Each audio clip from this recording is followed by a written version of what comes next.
신약성경 마태복음 6장 9절 10절 말씀만 앞에 스크린을 참고하시고요. 함께 읽겠습니다. 그러므로 너희는 이렇게 기도하라.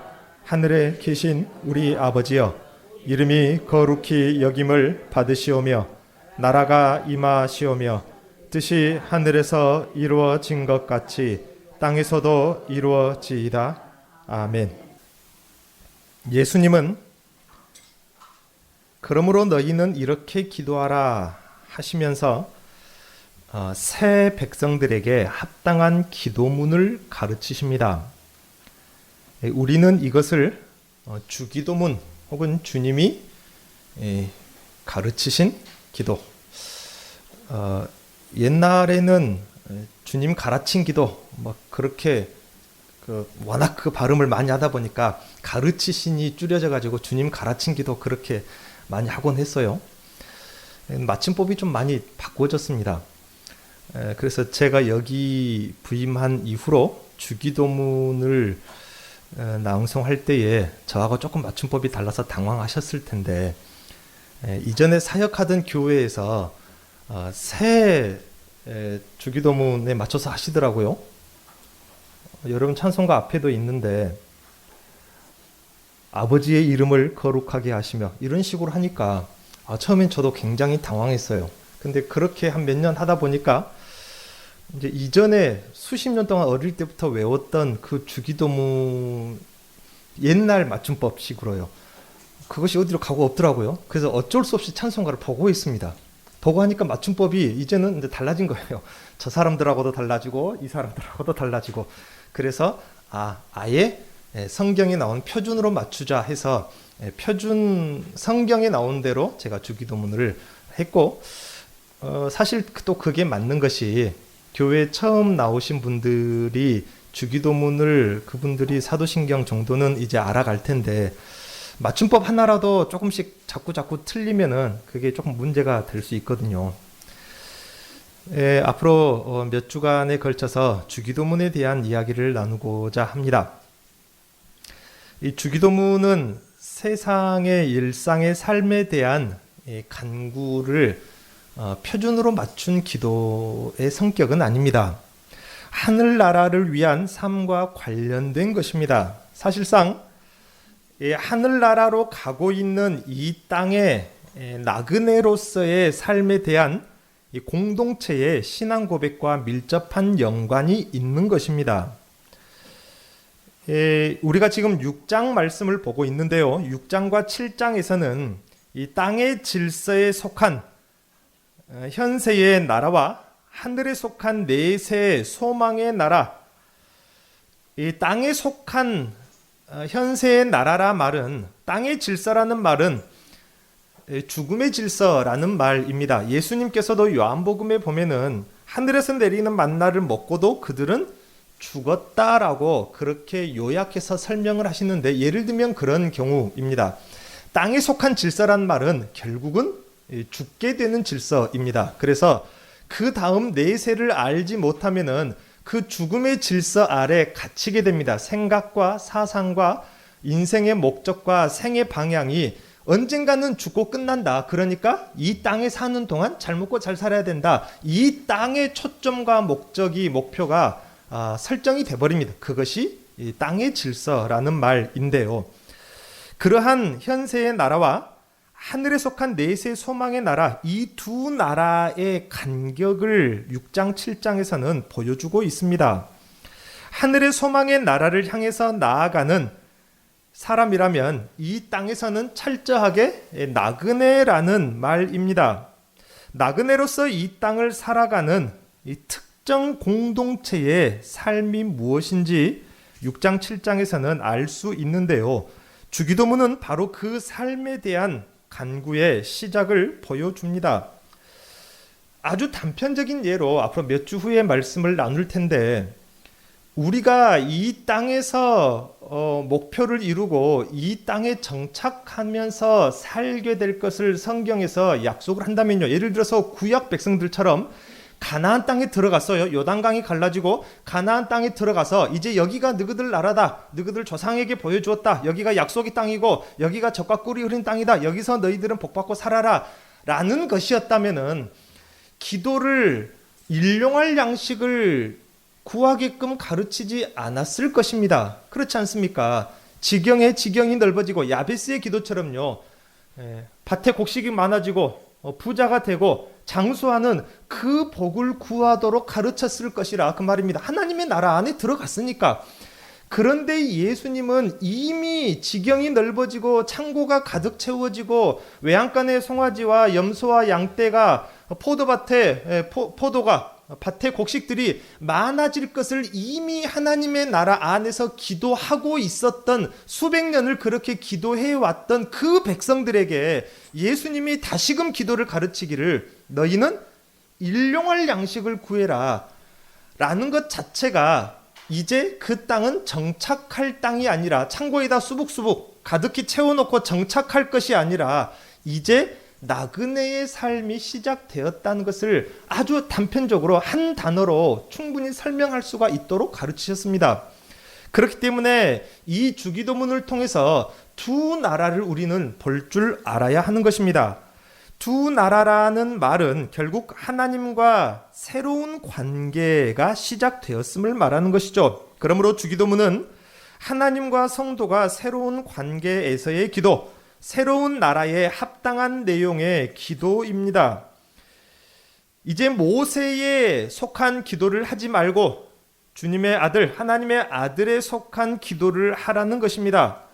오늘은 가장 먼저 기도의 대상을 부르는 내용입니다. 거시적으로 보면 참 많은 유대인들이 예수님을 따랐습니다. 그렇죠? 호산나를 외치면서 예수님이 예루살렘에 들어갈 때에 그들의 겉옷과 요한복음에는 종려나무 가지를 길에 깔면서 메시아가 오셨다 하고, 다윗의 아들이라는 말은 하나님의 나라를 상징하고 메시아를 상징합니다.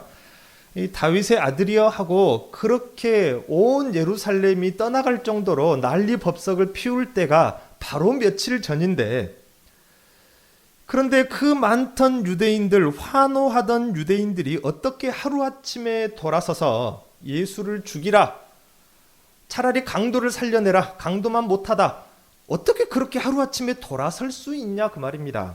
여러분 좀 이상하지 않았습니까?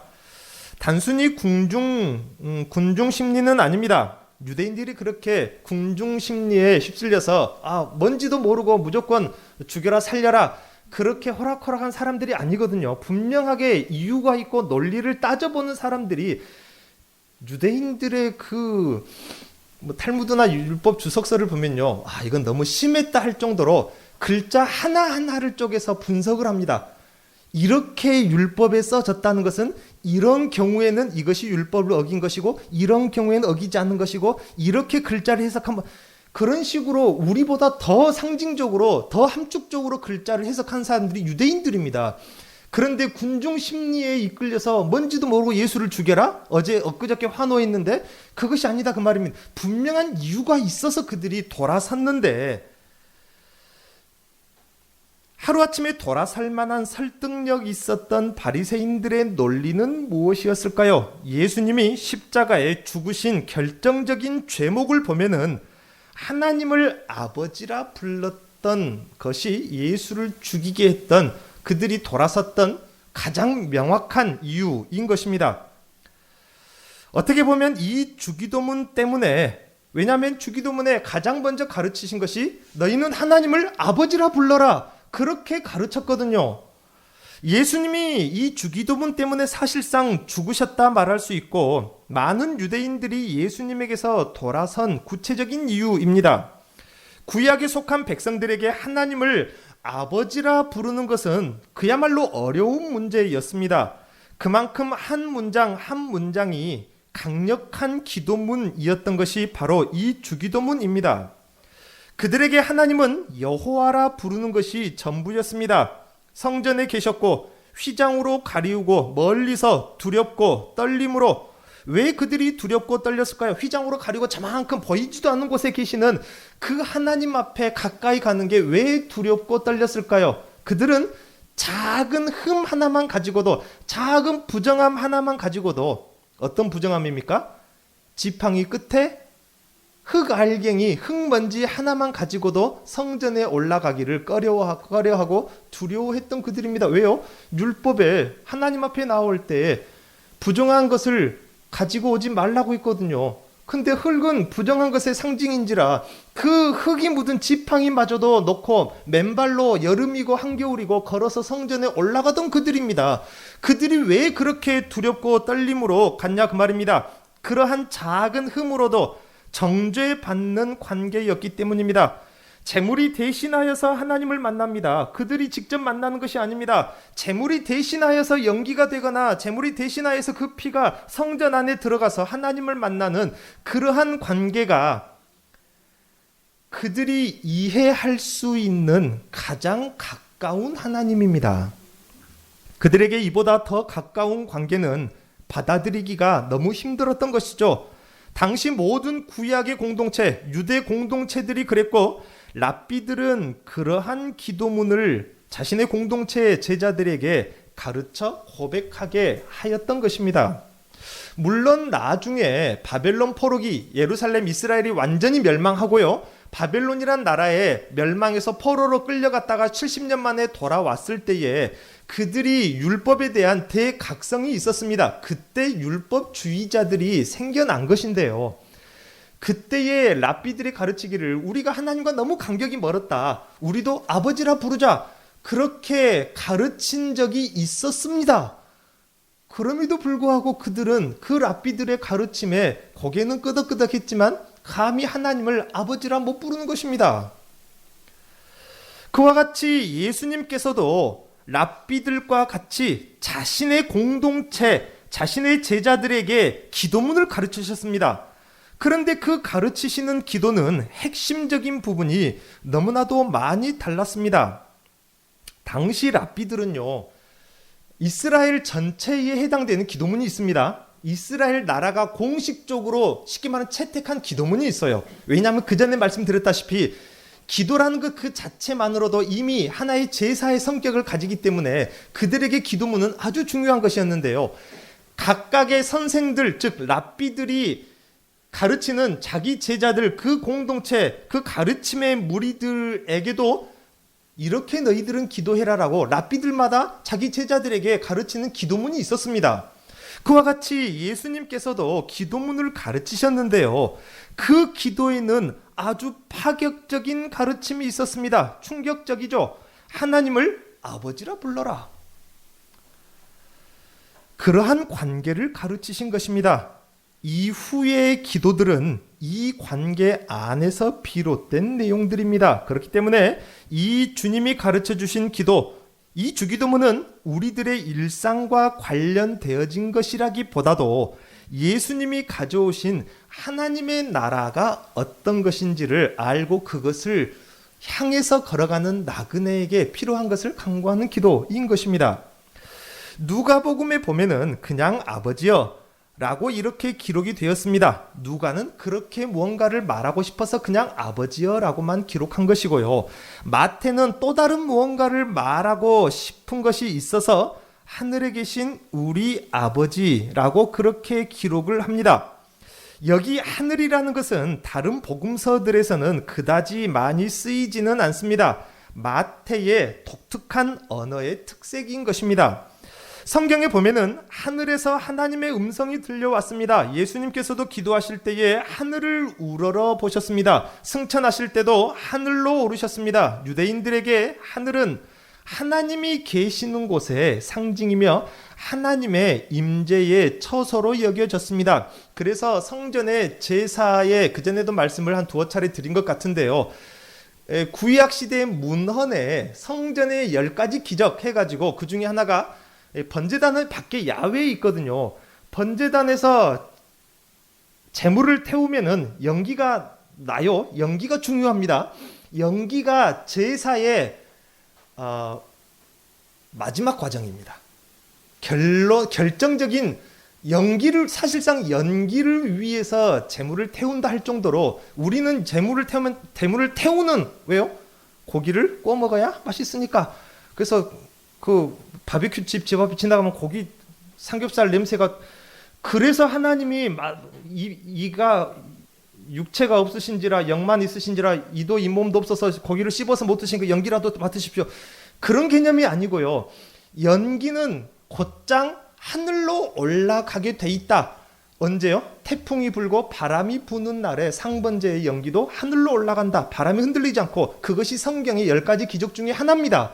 왜냐하면 연기가 하늘로 연결되는 과정입니다. 그 재물은 단순히 이거 잡수십시오 식사 대접이 아니라 나 자신을 대신하는 것이고 나의 분신과도 같은 것이 그 재물입니다. 즉 사람이 하늘에 계신 하나님께 닿는 유일한 방편, 유일한 연결점이 바로 연기의 형태였다 그 말입니다. 그래서 연기가 곧장 하늘로 올라갔다는 말은 재물을 드리는, 재물을 대신하는 내가, 재물로서 대신하는 내가 하나님께 이루고 하나님께 닿는 방편이었습니다. 하늘이라는 것은 그런 개념이었습니다. 왜냐하면 고대인들의 생각에 하늘은 인간이 닿을 수 없는 곳입니다. 그렇지 않습니까? 오늘날에야 하늘을 마음껏 날아다니고 제가 12시간 하늘에 떠 있었던 적도 있었는데요. 오늘날은 그런 시대입니다. 그런 시대이겠습니까? 달나라에도 갔습니다. 저기 태양계 밖으로도 뭔가가 갔죠. 이미 태양계 밖으로 태양계 그 권을 어릴 때 먹고 태수금지 하목도 천해명 명왕성 밖으로까지 뭐가 쏴보낸 우주선이 나갔다라고 오늘날에는 그런 시대에 살고 있습니다. 그러니 우리들에게 하늘이라는 것은 쉽고 이해하고 쉬운 개념, 우리가 갈 수 있는 곳, 우리가 아는 곳, 우리가 정복한 곳이라는 개념이기 때문에 하늘에는 그런 상징을 오늘날에는 담을 수 없지만은 고대인들 2000년, 4000년 전 사람들은 그때 당시 사람들에게 하늘이라는 것은요, 만 가지 방법을 동원해도 갈 수 없는 곳입니다.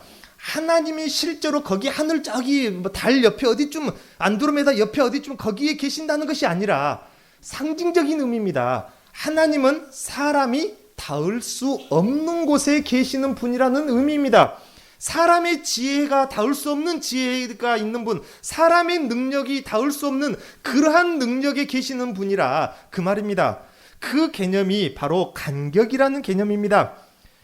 인간과 하나님 사이에는 넘어갈 수 없는 간격이 있음을 말하는 단어가 성경의 하늘이라는 단어입니다. 하나님은 그 간격 너머에 계신다. 즉 하늘에 계신다는 상징적인 의미입니다. 그래서 하늘에 있는 기상현상은 마치 하나님의 표정과 같은 그러한 개념으로 성경에 많이 쓰이기도 한 것입니다. 인간은 유한하고 무지하며 자신의 죄 문제와 죽음의 문제, 고난의 문제를 근본적으로 해결할 능력도 없습니다. 하지만 하나님은 무한하시고 전지전능하시며 우리의 고난과 죄뿐만 아니라 우리의 죽음의 문제까지도 해결하실 수 있는 분이라는 말을 한 단어에 모두 집어넣어서 인간과의 간격, 즉 하늘이라는 단어에 집어넣은 것입니다.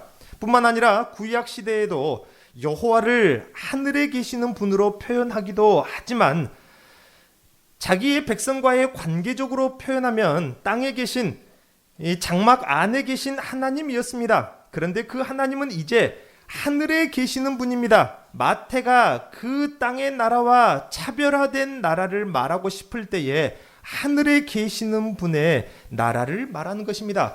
물론 요한도 그렇게 이야기를 했습니다.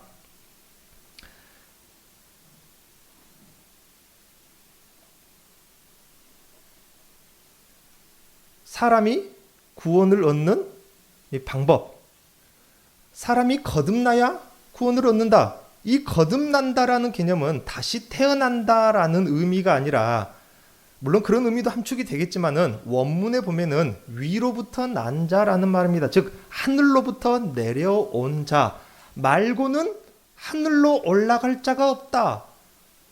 하늘로부터 난 자는 오직 나밖에 없다. 예수님이 오직 자신 말고는 거듭난 자가 없다고 이야기를, 요한복음 우리가 해석을 잘해야 돼요. 우리가 거듭나는 방법은 우리가 위로부터 나는 것이 아니라 그분께 연합되고 그분께 달라붙고 포도나무 가지가 포도나무에 달라붙는 것처럼 그 관계 안에서만 우리가 거듭날 수 있는 거지. 요한복음에 보면은 분명하게 말합니다. 거듭나신 분은 오직 예수님 자신밖에 없다고 이야기를 합니다.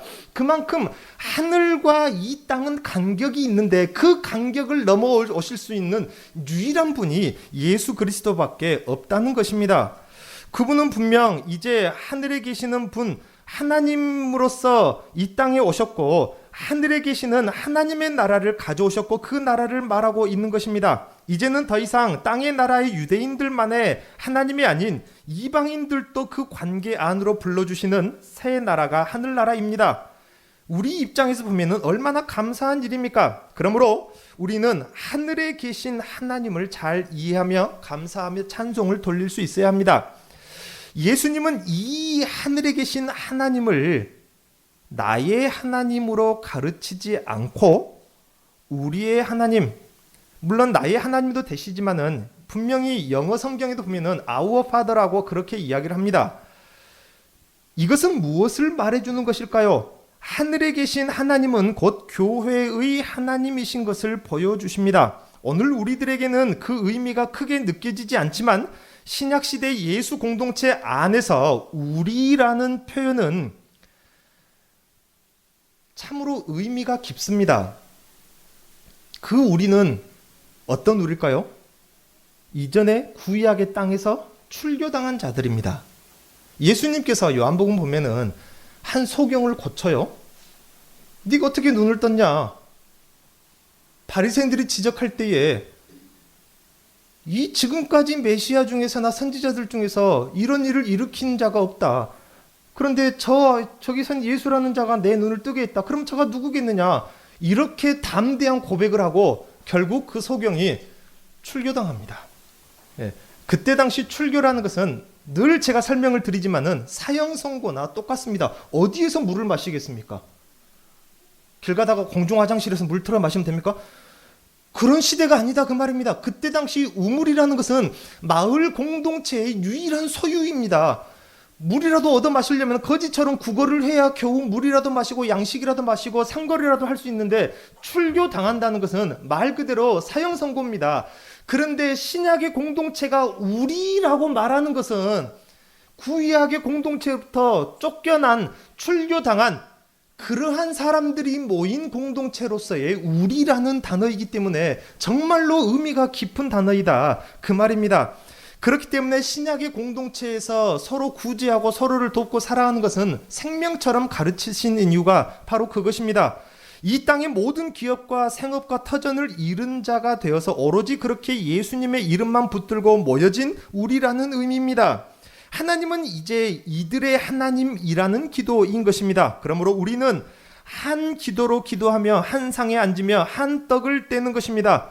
우리는 이렇게 한 생명을 공유하는 자들로서 우리입니다. 우리는 이 기도로 기도할 때마다 우리가 주 안에서 한 형제요 한 가족인 사실을 다시 한번 확인하고 나타내야 하는 것입니다. 그러므로 우리가 기도할 때마다 성령이 하나 되게 하시는 거룩한 공회를 믿으며 하늘의 하나님의 공동체인 교회의 한 지체로서 나 자신을 생각하면서 기도하시기 바랍니다. 중요한 것은 이것입니다. 예수님은 하늘에 계시고 전지전능하시며 천지를 창조하사 무한하시며 편재하시고 영원하시고 광대하신 그분을, 인간과는 무한한 간격을 너머에 계신 그분을 아버지라 부르라 그렇게 가르쳤다는 사실이 매우 중요합니다.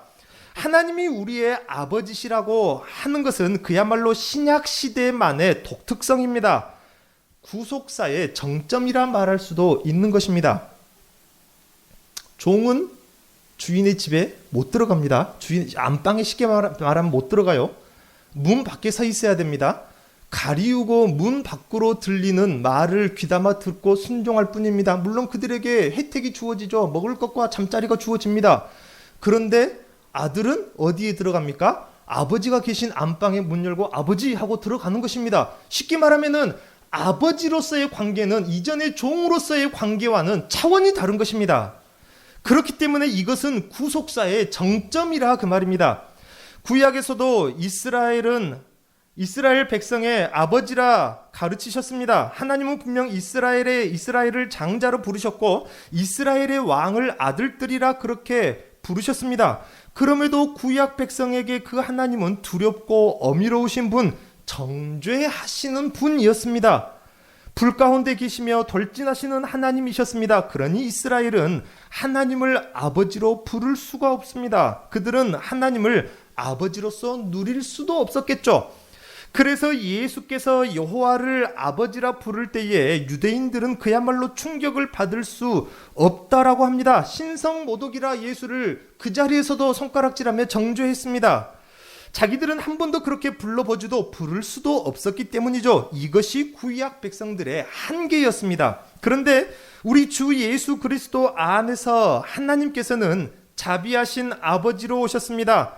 우리의 모든 죄에 대해서 정죄하지 아니하시고 영원토록 참으시는 아버지, 한없이 은혜로우시고 자비로우신 아버지, 마치 어린아이가 아빠를 부르듯이 친밀함으로 나아갈 수 있는 그러한 관계로 이제 우리를 다시 회복하신 것입니다. 그러니 예수께서는 하나님을 오히려 아빠 아버지로 부르며 하나님께 나아가도록 하셨습니다. 만약 유대인들이 이 크고 놀라운 은혜를 이해했다면 그들은 아마 기절했을지도 모릅니다. 이것을 이해를 했다면 말입니다. 지성소 안에 문 열고 언제든지 드나거리고 그 안에서 잠도 자고 살 수 있다? 유대인들은 그 관계를 이해할 수 있다면 그들은 아마 까무러쳤을 것이라 그 말입니다. 그러므로 주님은 어떻게 해서 우리로 하나님을 아빠로 부르게 하셨습니까? 우리에게 하나님의 자녀가 되는 권세를 주셨기 때문입니다. 이제 그분 안에서 휘장은 찢어졌고 우리는 자녀의 권세로 하나님께 나아갑니다. 하나님을 아빠 아버지라 부르신 그분의 영을 따라서 우리들도 하나님을 아빠라 그렇게 부르게 하신 것입니다. 아버지, 그 이름을 우리에게도 쉽게 말하면 선물하셨다 그 말입니다. 하나님과 예수님의 관계를 우리에게 선물하신 것입니다. 예수님은 우리의 머리요 우리의 대표로 오셨기 때문입니다. 그분이 있는 곳이 우리가 있는 곳이고 예수가 하나님을 부르는 관계가 곧 우리가 누리는 관계가 되셨기 때문입니다. 그래서 이 질서, 이 원리가 우리의 구속의 핵심인 것입니다. 예수님이 우리의 대표요 머리로 오셨다는 것 말입니다. 바울 사도가 이것에 대해서 얼마나 열정적으로 가르쳤습니까? 예수님과 하나님의 관계를 우리에게 선물하신 것입니다. 바로 이 은혜의 선물로 인하여 이제 우리는 휘장 밖에서 종으로서 하나님을 대하고 부르는 것이 아니라 부활하신 예수 그리스도의 이름으로 그 영으로 하나님을 아빠 아버지라 부르는 것입니다. 우리는 구약 백성들보다 더 큰 은혜를 사실상 지금부터도 누리며 살고 있는 것입니다. 우리는 이제 예수와 함께 영광의 보좌 우편에 앉아 있는 것이나 다름없다 그 말입니다. 하나님의 아들의 자리에 앉아 있음을 여러분 믿으셔야 할 것입니다. 우리가 아무리 세상에서는 버림받고 세상에서는 설령 비천하다 할지라도 우리는 휘장 밖에서 하나님을 두려워 떨며 만나던 그들과는 차원이 다른 것입니다. 우리가 누구입니까? 하늘에 계시는, 즉 모든 것이 가능한 그분을 아버지라 부르는 자들인데 더 이상 무엇이 필요합니까? 여러분의 아버지는 전지전능하신 분이고 우주 만물의 주인이신데 여러분을 돕지 못할 이유가 무엇이냐 그 말입니다. 또한 죄를 지었다고 아들을 정죄하며 감옥에 가두고 사형, 그렇게 법적으로 언도하는 아버지는 없는 것입니다. 정죄함이 없다 그 말입니다. 이것이 아버지와 아들의 관계입니다. 우리는 로마서 8장에서 말씀하는 것처럼 죄와 사망에서 비로소 자유함을 얻은 것입니다. 장자 되시는 예수 그리스도께서는 이 관계를 여러분으로, 이 관계 안으로 초대하신 것입니다. 또 그렇게 하나님을 부르도록 가르치고 계시는 것이 바로 이 주기도문인 것입니다. 그런데 성경을 보니, 신약 성경을 보니 아버지도 그냥 아버지가 아닙니다. 아빠 아버지라고 합니다. 아버지와 아빠는 좀 차이가 있죠? 그렇지 않습니까? 아버지는 쉽게 설명하면 좀 문법적인 관계입니다. 언제 아빠가 아니라 아버지라 부르죠? 언제부터?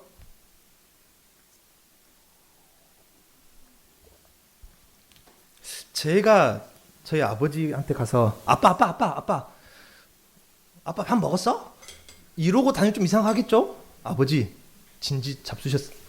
이게 좀 자연스럽지 않습니까? 예, 아버지라고 부를 수 있는 나이는 아버지로부터 상당히 독립적인 것을 의미합니다. 이제는 아버지 힘 없이도 나 혼자서도 그럴 때의 아버지라 그렇게 부르는 거예요.